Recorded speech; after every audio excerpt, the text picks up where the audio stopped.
Hey everyone, we're live now. This is just a short podcast, short weekend podcast. It's a beautiful day where I am. I hope it is nice where you are and you're having a wonderful weekend. Tomorrow, of course, is the Lord's Day, and I hope your hearts are prepared, or at least you're getting prepared to go and worship tomorrow. Just a few things I wanted to talk about. This is a news roundup. So there's been a number of issues that people have brought to my attention over the last 2 weeks that I haven't been able to get to because of traveling, and then also the big blow up over Christian culture, Christian nationalism, all of that. I felt like I needed to weigh in a little bit on that, and a lot of people were asking me to. So a few things got put on the back burner that I want to get to now because they're important enough, I think, to talk about. So hope everyone's, like I said, doing well out there. I know it's a Saturday, so many of you will probably listen to this in its recorded form, given that you're probably out there already having a good time, at least for many of you. And I hope that's the case. So to begin with, I want to share with you something that hopefully will help someone out there. I get requests sometimes or questions about, John, where can I find a good job? I just got canceled, or I'm afraid I'm going to get canceled, or I want to work for an employer that shares what I believe. And that is a perfectly legitimate question to ask.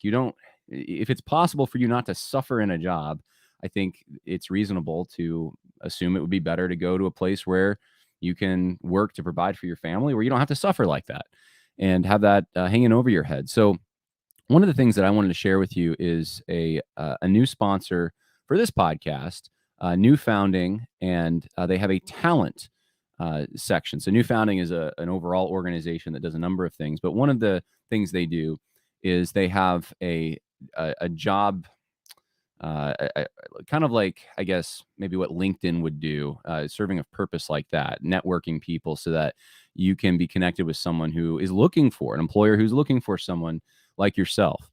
They don't want people who are from Silicon Valley, maybe at their tech company. They'd rather have someone that they know is going to be reliable and not try to make life hard for them. And I think that's just a natural thing. You want to be working with people who, generally speaking, share your values and all of that. So check it out. newfounding.com/talent is the direct link. If you go to, in fact, I'll put it in the comment section right now. So those who are live streaming and want to go check it out, you can go check it out.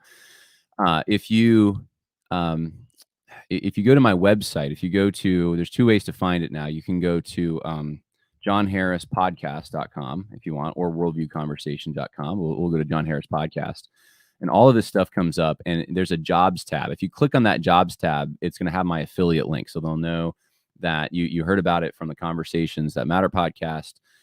And so check them out. By the way, while I'm here, I should just let everyone know there are some speaking engagements coming up. And next week, I'll talk more about this, and I'll give you ways, at least in one case, to register. But June 10th, I'll be speaking in DeForest, Wisconsin at the Be Not Conformed conference. Now, I was going to make this announcement this week, but I think next week is when I'm going to start pushing for it more and giving you more information about who's speaking and what the times are and everything.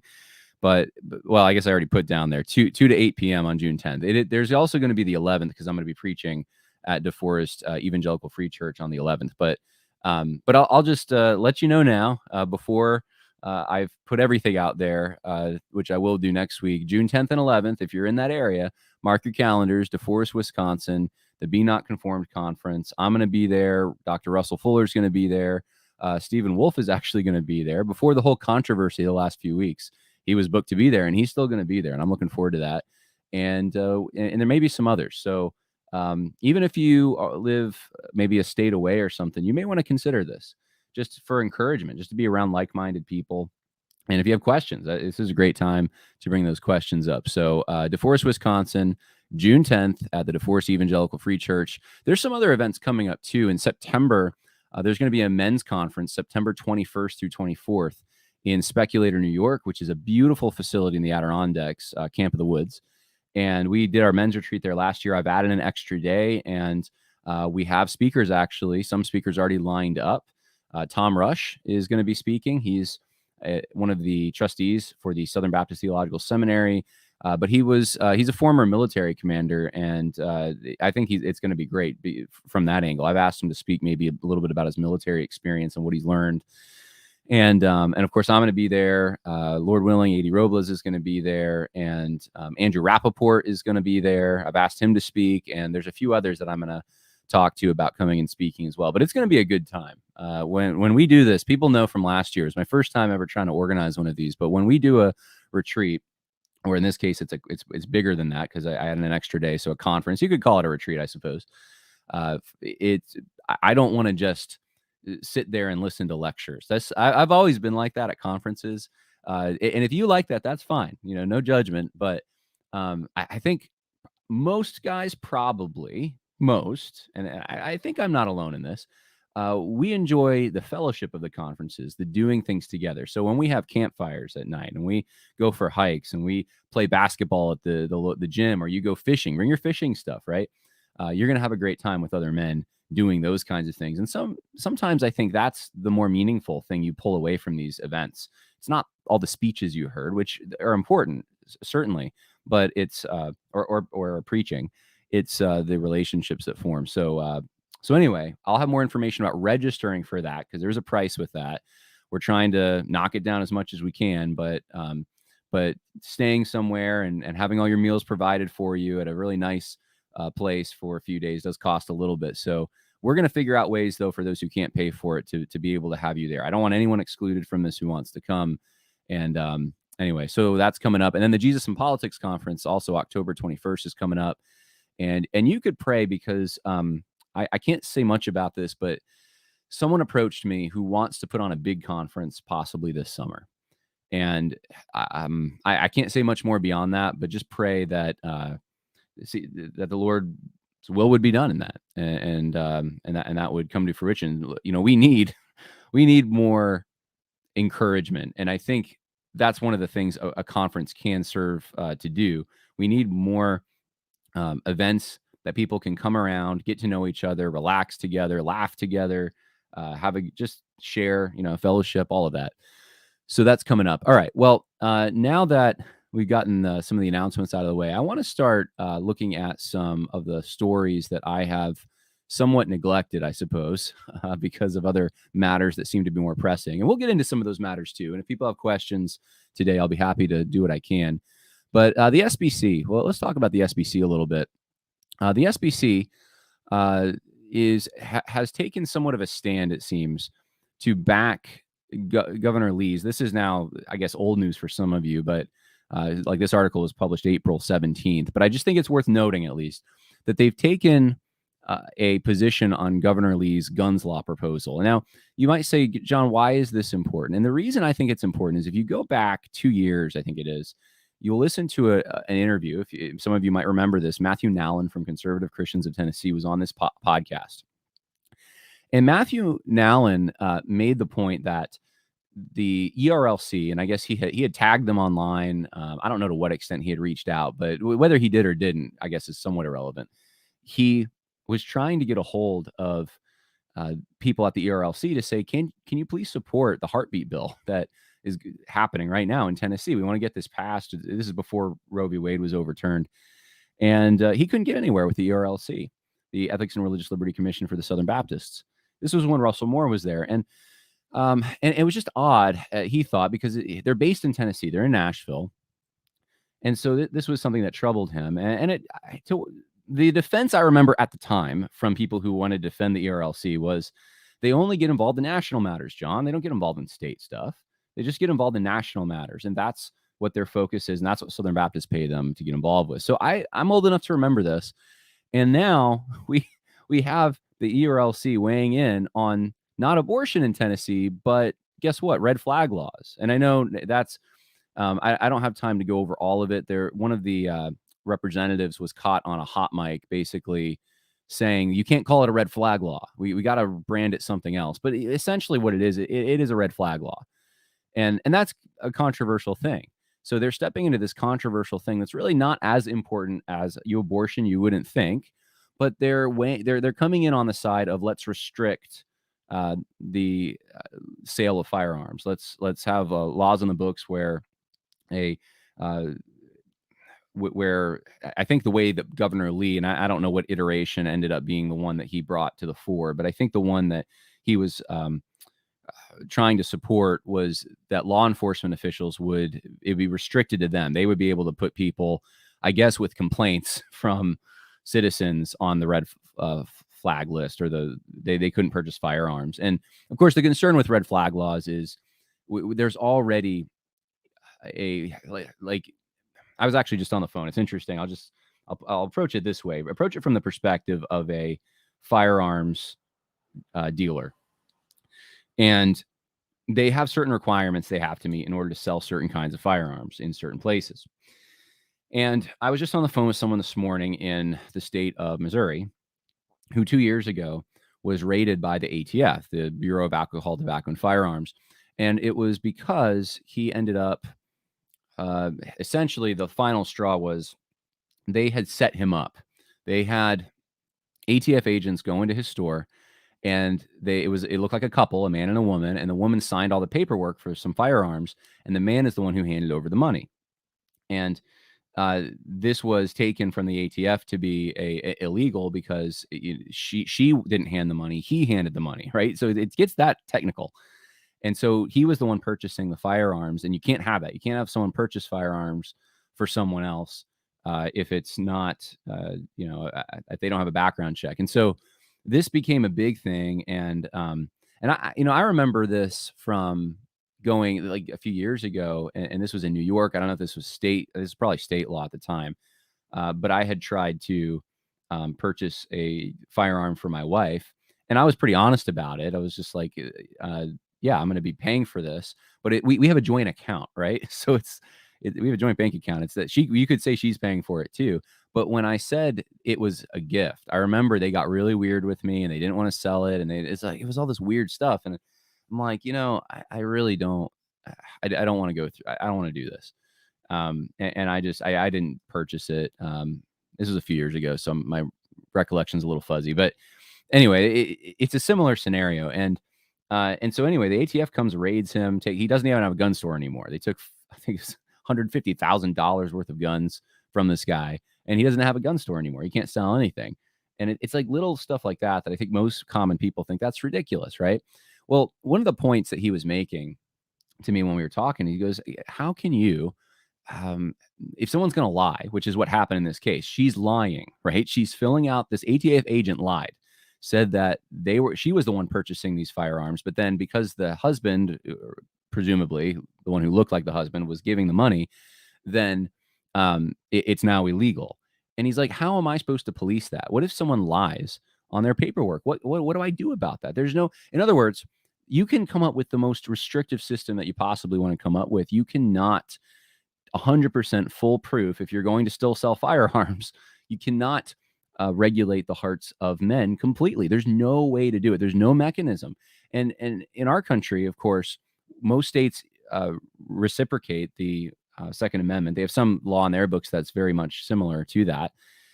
But we have this value system in our country that those who want to use firearms for righteous means of protection or hunting or whatever, it's really more for self-defense. And the Second Amendment itself, of course, was for the restraining or keeping a check on the tyrannical government if it were to come into place. These things are valid reasons to have firearms, and you have to allow law-abiding citizens, decent, ordinary Americans, to be able to purchase these firearms, while at the same time restricting those who would use it for criminal activity as much as you possibly can. Right? This is the challenge, and the ERLC wants to weigh in on this. We have so many restrictions already, and they want more. Though they want more restrictions that will end up, and this is the assessment of firearms advocacy groups and Second Amendment advocacy groups. Governor Lee's proposal would have completely given the government a means by which to suppress the rights of ordinary or decent Americans. That's the problem with it. And the ERLC seems to think that's important enough to weigh in on. And it's the priority that should concern you, no matter what you come down, what position you have on this, that should probably somewhat concern you. Let's get to this next. I don't know. I have these out of order, I guess, a little bit. Let's talk about, no, I don't want to close that. Well, now I lost what I was going to talk about. Okay, well, we'll keep going with the ERLC thing here. Someone remind me, though, because I did want to talk about the Methodists a little bit, and I just deleted the article. All right, ERLC. So here's another example of this. I mean, they tweeted, they even made a little video to try to support Governor Lee's proposal, which is just, it's over the top. They have a whole explainer on their website, April 21st, 2023, and it's not a red flag law, or like all that stuff. It's an order of protection. It's this, it's that.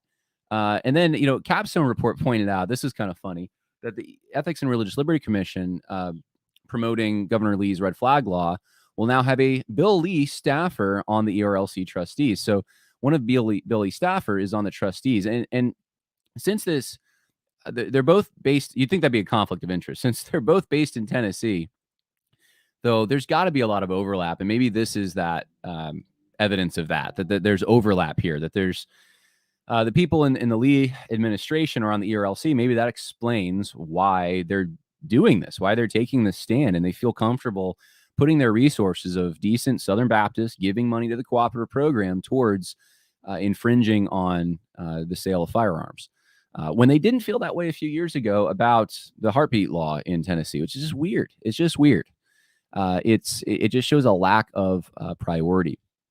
So wanted to point that out. Now, more Southern Baptist Convention stuff, and I'll get to the president's race just in a moment. I don't have much to say about that yet, but Mike Keybone, apparently someone, now I don't have it in front of me. I believe he serves on a committee, an SBC committee.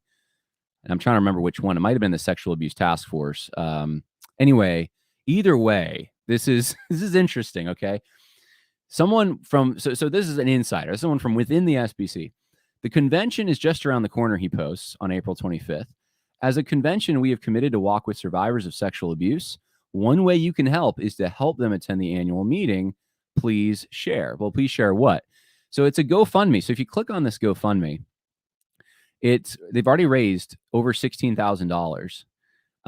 And the whole point is to provide survivors with an opportunity to network with SBC leaders and messengers. So to pay for their travel, lodging, and food costs. So it's trying to get people to come to the convention who are quote unquote survivors, people who are victims of sexual abuse, or they may think they're victims of sexual abuse. And they, in SBC circles, presumably SBC churches.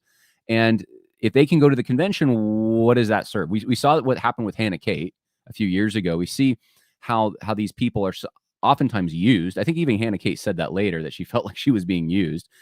And that is what happens. They end up being used often as political pawns. I don't know. There's so many things to say about this, but if you really were concerned, I wouldn't think you would need to do a convention thing like this unless there was some political move that was going to be happening, which is, I think, exactly what's happening. There's a political move taking place. So getting these people to come to the convention, maybe even making a spectacle of it, like that's been done in the past, is going to serve a purpose. And there's money being raised for this kind of thing from within the SBC. Like, put the shoe on the other foot. What if this was people who have been falsely accused, right, of sexual indiscretion, or raising funds because they've been falsely accused, and they need to come to the SBC. We're going to have a resolution for them or something.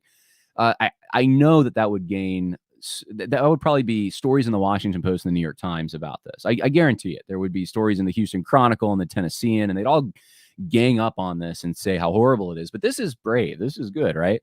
That's the standard that we're left to deal with here. Another SBC related item from the Washington Post, May 1st, Southern Baptist leaders selection process fails amid disputes. A powerful Southern Baptist committee was looking to appoint a new leader Monday who could navigate controversies over its handling of sexual abuse, reforms, and ousting of churches with women serving as pastors. Instead, the executive committee found itself tangled in yet another dispute, voting down a recommendation to make it its own former chairman, its president, that was Wellham, in what had been a racially fraught decision. That 50-31 vote came after some of the denomination's prominent Black clergy questioned the selection process, which they saw as bypassing an African-American pastor who has led the committee as interim president for more than a year. The selection process hit a nerve in a denomination that has lost some Black clergy in recent years over what they have seen as a failure of the mostly white-led. All right, let's just stop here. Go back with me down memory lane for a moment. Since 95, you could probably say, you might be able to say, I think there was late 80s, there was a resolution against burning down historically African-American churches. But I think generally people start in 95, and then it gets maybe 2011 is where this really gets amplified. Every year, it seems, there has to be some kind of a resolution against racial discrimination, racialized violence, or symbols that some people associate with possibly racism, or like that has been going on for over a decade. And it's every convention. The last convention, it was the Native American thing. Before that, for years in a row, it was mostly related to segregation, slavery type stuff, and just constant denouncements of things that took place in the past and all of that. And we've talked about this before. Now, despite all that, despite all the ways in which Southern Baptists have tried to bend over backwards, in which they've even declared that they've apologized, they've had their apologies accepted, all of that, we still have this issue in the SBC. And my contention, and I said this a few years ago during 2019 debate of Resolution 9, this will never go away. You keep giving a moose a muffin. You keep encouraging this kind of behavior when you keep caving to it. And every year they cave to it. And every year they're still guilty. They're still guilty and proven innocent of some kind of racial insensitivity. And so it doesn't gain you anything, progressives in the SBC. It just does not gain you anything to try to appease these people. If the left is going to still assume that you're racist. It doesn't matter how many things you try to say to prove otherwise. It doesn't matter what you do. Even what you do will be used against you. So that being said, the executive committee meeting in private session in Dallas on Monday voted down a recommendation from its search committee to choose a white pastor, Jared Wellham. Now, we're down to this now. It's a white pastor. Wellham himself had been a chair of the executive committee's board until resigning last month. Under committee bylaws, presidential selection process will begin anew under a new search committee, which was created on Monday. Bishop A.B. Vines, a former SBC vice president and former president of the National African American Fellowship within the SBC. Wait, but I just have to ask a question. Why is there a National African American Fellowship within the SBC? I mean, are there other ethnicities represented in their fellowships in the SBC? What if someone created the Irish Fellowship in the SBC, or just the white fellowship in the SBC? Well, what would happen? I'm just curious. Would that be a problem? Would that be racist? But there is a national, anyway, challenged the selection process last week in an open letter to the executive committee. He noted that Black pastor Willie McLaurin, with experience as a Tennessee Baptist Mission Board staff member, has served as the committee's interim president since 2022.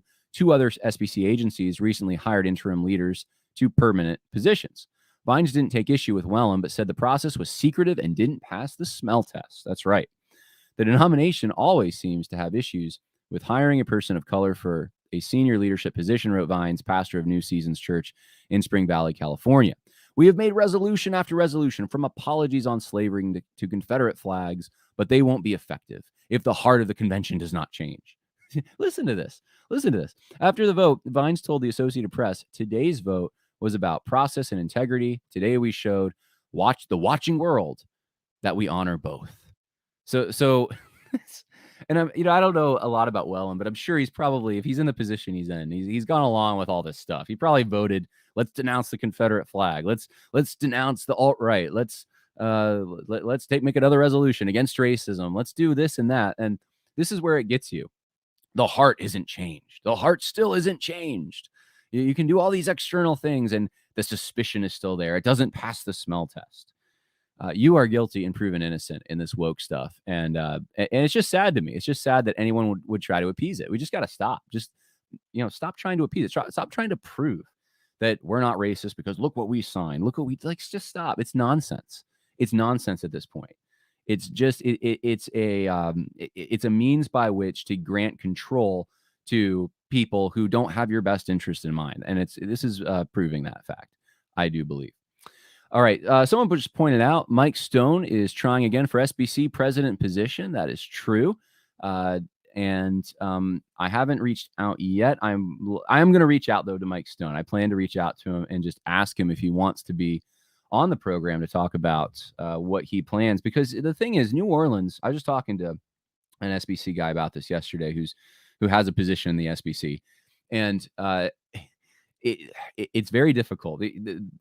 What's going on right now is this: you have a situation in which the Conservative Baptist Network, and you could say conservatives more broadly in the denomination, they lost in Nashville, which some people were saying, well, we were new, we were just getting started, we barely lost, we can win it. All right, fair enough. Then they lost in Anaheim. So, and then the reason has been, well, it was California, it's liberal, we can't do it there.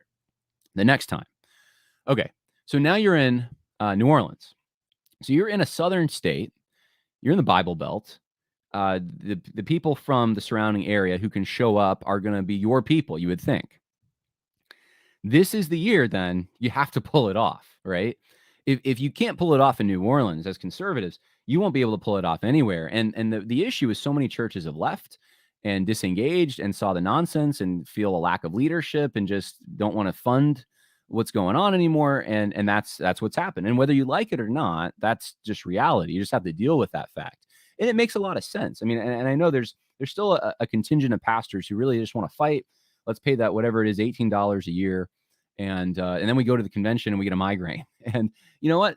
Even that might be just a bridge too far for some people. Like they're not in the SBC to have a fight every year and get a migraine and pay all the money to go to the SBC. They want to be in the SBC because they want to do ministry. And if ministry is not being done the way that it should, then they'll do something else. And I think that's why people have left. I don't question anyone's motives for why they might want to leave.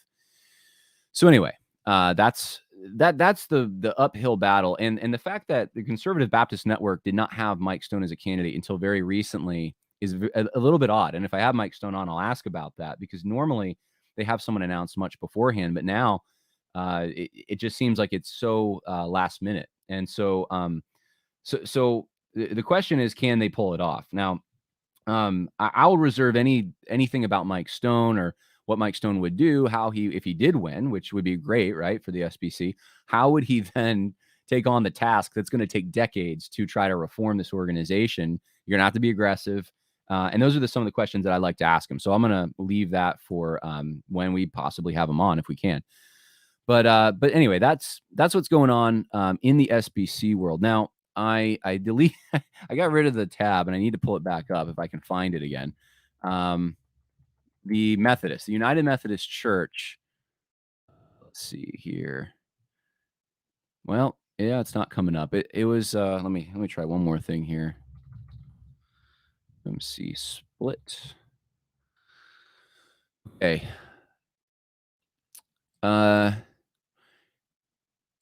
So in East Tennessee, the United Methodist split is now official.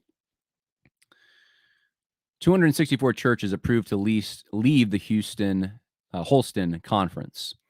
The breakup of the United Methodist Church has now officially come to East Tennessee in the local expression of a historic church schism. 1 in 3 congregations in the regional Holston Conference were approved to leave the denomination at a special meeting Saturday.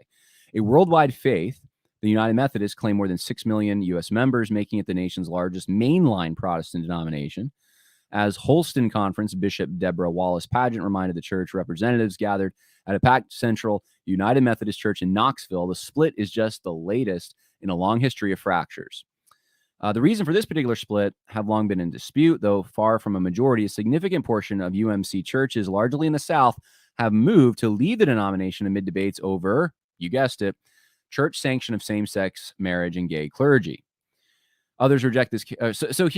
It's the same conflict that we've been hearing about, but now you have 264 churches departing. They're leaving the organization. This is what I think is happening all over the place, just all over the place. What you have is essentially organizations and denominations fracturing. They're not even so much splitting. That's the thing. They're not so much splitting. They are fracturing, which means that smaller and smaller groups are forming, and they're forming around shared, whether it's region, shared commitments, even political stuff. That's what they're forming around. And some people say this is terrible. I happen to think actually this is good. Come out from among them. The point is to do ministry. It's to build the kingdom of God. It's not to die on the hill of this organization. We're talking about ministry here, right? So I think it can be a good thing. I think in smaller units working together for common goals, more can probably be accomplished. Now, there are certain instances in which, for legal representation, for example, it's good to have a large group of people that pool their resources, and hopefully organizations like ADF continue and that kind of thing. But for ministry purposes, I think generally speaking, it is better to have smaller organizations. There's more accountability in smaller organizations. There's more trust built in smaller organizations. There's a scale issue that is avoided in smaller organizations. Well, James Cook says, I want my church out of the SBC because I want to be in no way complicit in condoning the rank idiocy of the ERLC. And I understand that. Speaking of the ERLC, since you reminded me, James, let's watch a little bit of a podcast that happened 2 months ago. And this is from the ERLC. They want to know what's safe and what's inclusive. And I know those are words now that are tainted in many ways. Mm-hmm. But when I look at Gen Z, is this a safe place for them to have these type of conversations? Are they invited in? As I work with college students, they always want to know, is this a safe place for me to be invited in? Mm. Can I look at it a little bit differently for you? And this becomes a gospel issue moving forward. And here's why. Because they're the ones that are either going to take the message of Christ to the world, or begin, and you're seeing this in culture, begin to evangelize the church because they believe we're wrong. Right. And so we have the opportunity to show them, as Southern Baptists, we have the opportunity to show them, hey, we can look at our past, we can reconcile with that and move us forward. And by the way, this becomes a place where black and brown and white and all the different menagerie of colors can come together to serve a great God towards his kingdom end. But the way that we do that is we do that together. And this is the safe place to have those conversations. We have to have listening ears for this generation because they want to be heard. And by the way, they love experts. They love experts more than anybody I've ever met in my life. Again, Gen Z, we don't trust experts. They love experts, and they want people that are expertise on it. But the expertise when it comes to racial reconciliation right now is not found in the church. And it is critical for us to be able to be that safe place for them, to be able to exude a lot of their angst, but also to learn how to move forward. So when the gospel moving forward with Gen Z, I think it's massively important for our students. Okay. What do we do with that? So the experts apparently are outside the church. The experts who are going to show the way for the church to accomplish quote unquote racial reconciliation are outside the church. And this is one of the points I have made. I make it in the book, Christianity and Social Justice. I've been making it for years. These people think that he said it was a gospel issue. They think that the gospel is better applied, worked out, whatever. It's better exemplified by people outside the church than inside. This is the whole point of Eric Mason's woke church. We can learn from the South African anti-apartheid organizations and the denazification program of Germany, and the church needs to learn from these things because it's about the gospel. All these things, so these aren't Christians. They don't have the gospel. They're not applying the gospel. They don't believe the gospel. They're political activists. They're trying to create situations in which you have equity on a social level. That's not the gospel, guys. I don't know why this is so hard, but you have someone at the ERLC, namely the president of the organization or director, I think president, sitting there with someone who also now works for the Southern Baptist somehow. He's in the system somewhere. And they're talking to each other, and their conversation shows that, we don't really have confidence in this whole gospel thing in the church. Guess what? We believe that the confidence is in the gospel, but it's not the in the church gospel. It's the outside the church. It's the experts out there. And pragmatically, guys, you got to go along with us because the young people, they love the experts. They love the experts so much. We got to create a safe space. And that safe space means we listen to the experts. We listen to Fauci, right? And we listen to Kendi. We listen to all the experts on these things. That is insanity. That's insanity. You want to kill your denomination. That's exactly what you do right there. We don't have anything to offer you guys. It's all out there. But guess what? I know you're out there. Come on inside and come to the safe place, the safe space where we are. What's attractive about that? You're not attracting anyone.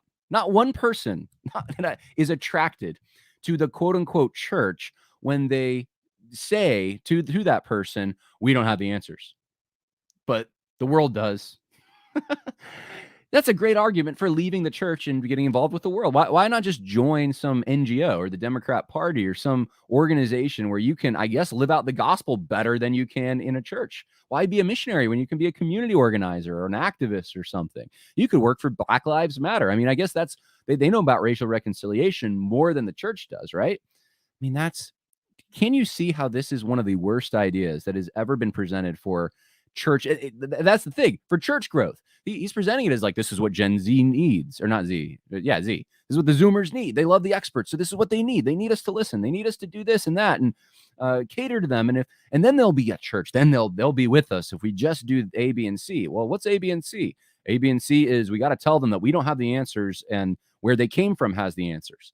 Oh, wow. That's brilliant, guys. That's brilliant. So anyway, yeah, I might get in trouble for this segment, but I just can't. But it's like saying, you know what? Church has been so bad. The church is basically the Klan. It's the Nazi party. The church has been complicit in all these things. But guess what? Not now. Not now. We're listening to the experts. We've been bad for so long. Why would you want to join an organization? What if the neo-Nazis came knocking on your door?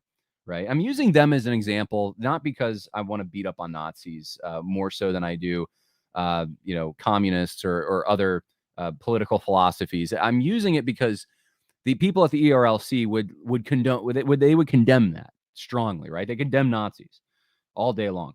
And if a Nazi came to your door, someone from the Nazi party, and said, we've been wrong about some things and we're reforming, come join us.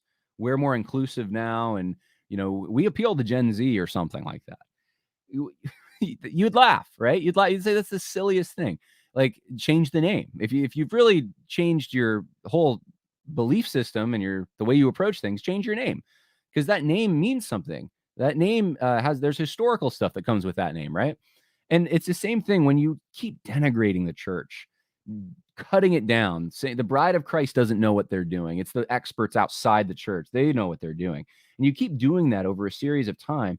You're saying that they've lost credibility. They don't have any. So then why would you join that organization? Because 2 seconds ago, they decided to reform? It makes no sense, guys. All right, I got to stop.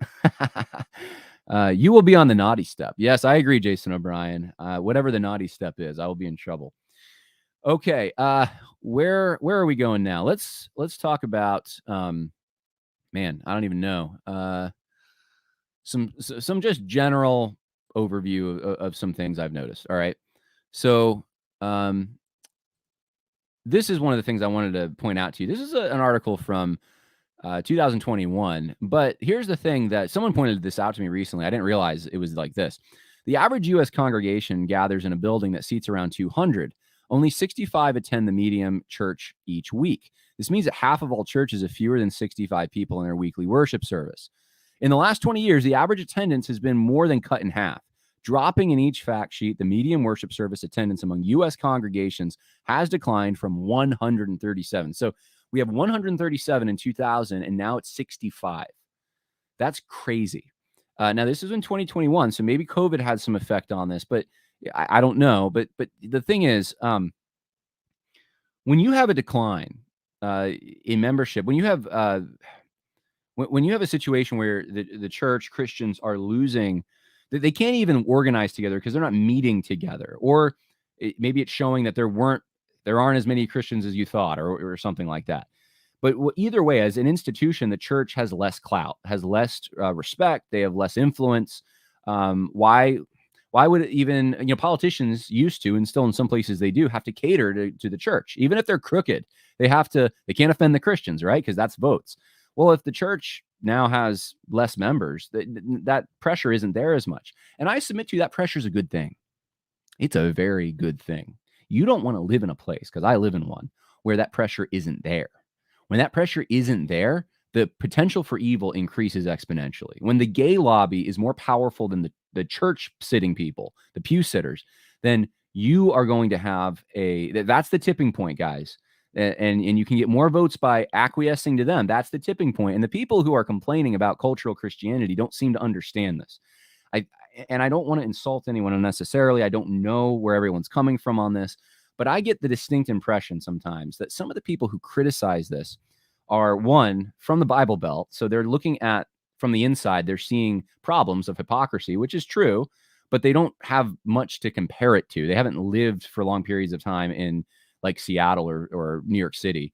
So that's one observation I've had. Most of the people that are critiquing it from the Bible. The other thing is, I wonder sometimes how many of the people that critique it have actually really worked in a overtly secular field where they've had to make decisions and been pressured to compromise. That changes your outlook a bit. That changes the way that you view things. And trust me, you value cultural Christianity. My brother is a good example. He moved from New York to Tennessee. He's a school teacher. He's doing the same job. And it's night and day of a difference as far as feeling whether or not you have to compromise or whether you're going to lose your job or with all of that. And you know, there's another gay thing that's being implemented, and what am I going to do? And now none of that. It's night and day difference. You could say, well, those people in Tennessee are a bunch of hypocrites. Yeah, a lot of them probably are, but you can't tell me that's not a better environment to live in, right? So this is the situation we're in, where there's a diminishing influence. And while there is a diminishing influence of Christianity, the church, biblical morality, all of that, we have simultaneous to that a resurgence of paganism. And that, man, I guess I got rid of that tab too. There was a Satanist rally. See if I can pull it up. There's a Satanist rally that just happened. Showdown at, no, that's not what I wanted. Man, now I don't know how I got rid of all these tabs that I had. I had them all set up here. It was the largest one on record. Well, this wasn't the article, but I'll read it. This is the Satanic Temple dedicating largest satanic gathering in history to Boston mayor will require masks. It will require masks. It's part of the headline. You know, Satan, you know, they'll say hail Satan and think he's powerful, but they need those masks. The Satanic Temple is dedicating the largest satanic gathering to Democratic Boston Mayor Michelle Wu after the group wasn't allowed to deliver a satanic invocation at Boston City Hall. SatanCon 2023 will take place in downtown Boston, April 28th through 29th. This is, or 30th. This is an old article. Let me see if I can. Man, I can't find a new article on this for some weird reason. Try one more thing. You know, someone emailed me, and I just have too many things on my mind. I was going to let everyone know that there was a Christian trying to go there to counter, to witness to these people, which I think is a very noble thing. And I don't know exactly what happened with all of that, but the Satan rally did proceed. Here's another story. Okay, this is from WBUR. I'm not sure. I think it's a local affiliate. Hundreds of Satanists will converge, and this is another one with a before story. Okay, well, I guess I failed on this one. I thought I had a story that talked about what actually happened. I saw videos of it. I remember seeing videos. Here's another story. More than 100 Catholics came from across the nation Friday to pray for reparation outside of the Marriott Copley Place in Boston, where this SatanCon was being held. So there were some counter protesters. It looks like Catholics mainly, which is, I think, to be expected. If you are active in pro-life work, you know that this is the case. The Catholics will tend to be a little more organized, and they tend to be more engaged sometimes, especially in an area like Boston. But let's just, so I'm just going to go off of what I saw though, and let you know what I think. So I saw where the video, and I don't even want to show it, where they're ripping off pages of scripture, throwing them on the ground. You know, this is so brave. And you have people dressed up in makeup, like the profile pic for this video, or the thumbnail for this video. And you know, it's overtly what you'd think of when you think of a Satan rally. It's a little pathetic, I guess, but they think they're being edgy and they're being all of this. And this is not an uncommon thing as much as it used to be. There was an issue, and I think it was last year in Coeur d'Alene in Idaho, where there was it was a situation where I think it was the Democrat Party was it was a homosexual activist group was going to march in some parade, and then the Satanists were going to march with them, and it was such a bad look they had they had accepted, I guess, an endorsement. I don't remember if it was the LGBT group endorsed to the Satanists or the Satanists endorsed the LGBT group, but there was an affiliation there, and they had to cut it off. And it was the gay group saying, "Oh no, the Satanists, that we can't be affiliated with them," and there was too much pressure and stuff. And the Satanists were just kind of like, I guess, upset about this. And this is happening though more and more and more. Paganism is ascending. Ancient, they think it's ancient, most of it's not, but so quote unquote ancient pagan stuff is ascending, and people are getting caught up in this. It's happening in my area quite a bit. So this is what Christians are going to have to get used to as things are diminishing in churches. You have rallies like this starting to pop up in different places. So I think that's important to know. And as the Christian organizations, we are being just, I don't get it. We're being foolish. I don't know if people saw it. Let me see if I can show it here. I'm going to see if I can pull this up for you. Let's see, the Davenant Institute, which here it is. Here it is. So this is an organization. Some of you might know what this is. Some of you may not. That's fine. Davenant Institute. This happened, what was it, last week? No, it's 2 weeks ago now. That they announced they were going to publish this book called Coronation by John Milbank. Now, John Milbank, here's a tweet from him from 2020. Real sacramental marriage is between men and women, but to tell gay couples to be celibate is both crazily unrealistic and incoherent, for it actually cedes too much analogy to heterosexual union. No need to condemn or comment on modes of homosexual effective union. Right. So that's John Milbank. He's written an article for Davenant, Gay Marriage and the Future of Human Sexuality. So he's written for them before. And they're going to publish his book. And this is an organization that many Protestants, not many, but enough, those who are more white collar and I guess, the educated variety tend to support Davenant and their good work. And here's what they ended up having to do. They got pressure from this. And they had to clarify. They said the Davenant Institute stands with GAFCON and the African bishops in their fulsome rejection of COE's compromise on same-sex unions. That's Church of England. In light of details regarding John Milbank's views on the issue, we do not believe we can continue with integrity to publish our forthcoming book on coronation featuring his interview. Good for them. We were not aware of his views in question when we were greenlighted this project, and we regret our failure to give due attention to this matter and how it's sown confusion about Davenant's stance on this important issue. Now, okay, like maybe for some of you, it's hard to believe. You didn't know, really? He published with you. He's been public about this. Like what? Well, here's Susanna Black Roberts, who I think she's on she's in Davenant. She's on the, I guess, board of trustees or something. But she goes out there and she says, this statement was not run by me first. So the statement I just read for you from Davenant, it wasn't run by her before it was issued. And I am deeply sorry for involving John Milbank in this. It's an excellent book and will be published with a different house. So there's infighting. This is the only thing I wanted to point out to you. There is infighting in the ranks in these Christian organizations. And Davenant is a small organization, but there's infighting there about these kind of things. There's disagreement over stuff that, frankly, should be basic, especially in the times we're living where things are getting darker. It's like, now's the time we stand clearly.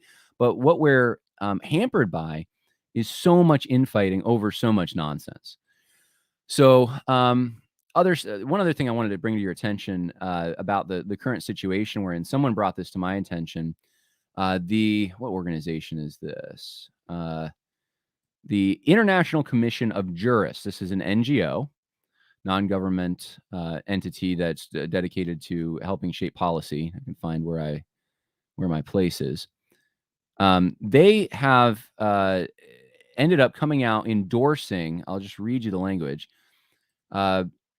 consensual sexual conduct, irrespective of the type of sexual activity, irrespective of the type, the sex, gender, sexual orientation, gender identity, or gender expression of the people involved in their marital status may not be criminalized in any circumstance. Consensual. So here's the bottom line. Same sex, whatever. Even it says, moreover, sexual conduct involving persons below the domestically prescribed minimum age of consent to sex may be consensual, in fact, if not in law. In this context, the enforcement of criminal law should reflect the rights and capacity of persons under 18 years of age to make decisions about engaging in consensual sexual conduct, and their right to be heard in matters concerning them. Pursuing to their evolving capacities and progressive autonomy, persons under 18 years of age should participate in decisions affecting them with due regard for their age, maturity, and best interests, and with specific attention to non-discrimination guarantees. They're opening the door to pedophilia. That's all this is. They are, you cannot criminalize any same-sex or sexual deviancy. And the next, principle 17, sex work. The exchange of sexual services between consenting adults for money, goods, or services, and communication with another about advertising an offer for or sharing premises with another for the purpose of exchanging sexual services between consenting adults for money, goods, or services, whether in a public or private place, may not be criminalized, absent coercion, force, abuse, or of authority or fraud. So if it's consensual, guys, there is nothing the law can do. That's what they're recommending. This is a global organization recommending to governments to make sure that their laws align with this. You can't criminalize any of this stuff. That's what we're facing, okay? That's what's going on. Just remember the context. And it's in this context that we have some of the debates that I consider to be just somewhat silly. Even the debate over cultural Christianity and Christian nationalism, I consider to be very, very silly. It's happening today. There's a number of tweets even today on this topic. I'm not going to be dragged into all of it. I'll just show you one just so you can see what's going on. Here's Scott Anil from G3, and this is what he has to say. Behold, a Christian nation, and he's mocking. This is the coronation of Prince Charles that's happening right now. It happened earlier, actually. And someone says, the Archbishop of Canterbury and the Church of England are apostate. I live here. They support gay marriage, amongst other things, so they aren't really Christians now, are they, Scott? I don't think G3 have a viable solution to offer, not right now. And he asks, do they affirm the Apostles' Creed? And there's been a number. I'm not going to get into all of it. There's been a number of things today in regards to this. One person, I think it was Chocolate Knox, retweeted him and said, this is a Baptist. It was a picture of Andy Stanley, making the point that, look, someone can take a name for themselves. It doesn't mean that that's authentically what reflects what is in their heart. They can be an unconverted person proclaiming, like Prince Charles did, that he's going to defend the Reformed faith, whatever that is now. So, the people who are advocating for a type of Christian culture, it's pretty much what I said earlier. They just think it's a good thing when Christians are in the driver's seats, or when people who value Christian values are in the driver's seat, rather than rank pagans who want to adopt paganism. That's really all it is. It's better to have Christians making decisions politically. Is Prince Charles a Christian? No, no, he's not. Not an Orthodox one at all. Maybe there's a certain element of cultural Christianity there where he's living off of the capital that has been given to him from previous generations who did hold the faith in high regard. He does not, but he's benefited from growing up in that morality, and he's maybe even adopted some of that morality for himself. You know what? That's a good thing. But overall, Prince Charles is not a Christian. In fact, I think he's more New Agey, if I'm not mistaken. Certainly a globalist, certainly, with the World Economic Forum and all that stuff. I mean, his agendas do not line up with Christianity.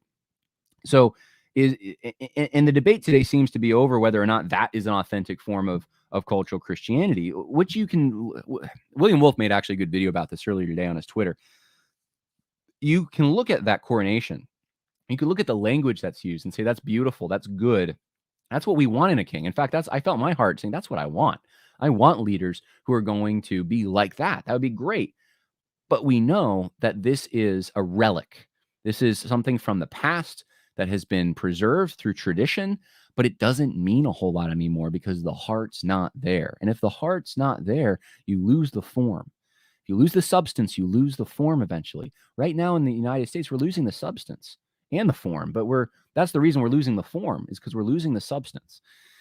And in the places where there's still, that substance is still there, we need to try to preserve it. In the places where it's gone, people need to be converted so the substance can come back. And then discipled, of course, so that they know what to do when they get elected to town councilman. This isn't complicated stuff, and it just seems silly to me with everything that's going on out there that fights like this are even out there, that this is even a thought, that this is even, someone texted me something. It was somewhat brilliant, I thought, and it was trying to show this whole debate, and we've talked about this a little bit over the last few videos, and it from the perspective of people in a prison camp. You know those old movies like Hogan's Heroes, it was a show, or The Great Escape. Think of those, Bridge on the River Kwai, whatever. You're in a prison camp. and your overlords, they make all the decisions for you pretty much. And you're in this bunkhouse, right? And you conspire at night. You get to talk about things. You get to have some privacy. So you're talking about how do we get out of here, that kind of thing, right? And so this person sent me this whole back and forth. I'm not going to read it to you. It's kind of funny, but he said, look, the people who want some kind of a cultural Christianity or Christian influence, they're like the guys who are saying, we can jump the guards. We can do something here. They're going to kill us. I saw that they have these gas chambers set up or whatever it is, whatever means they want to use. They got something set up. They're going to kill us. And so this is a plan. We got to form a plan, and this is what we're going to do. And then the other side who's against that is saying like, no, you just you got to submit Romans 13, and you need to, we got to be careful. We got to think about our witness. What are people going to think when they see you doing that?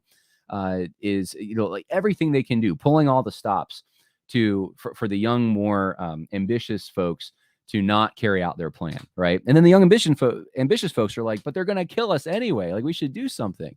And no, they're not going to kill us. What are we going to do what are we going to run the prison camp ourselves? We're not called to run the prison camp. We're not, right? So it's not a perfect analogy, but it was funny. It was, in the way it was written was pretty funny. And I thought, there is some truth to that though. Like if you look around you and you see what's happening, especially in places where, like if you live in San Francisco, let's say, it's more secular, more pagan, we'll say pagan.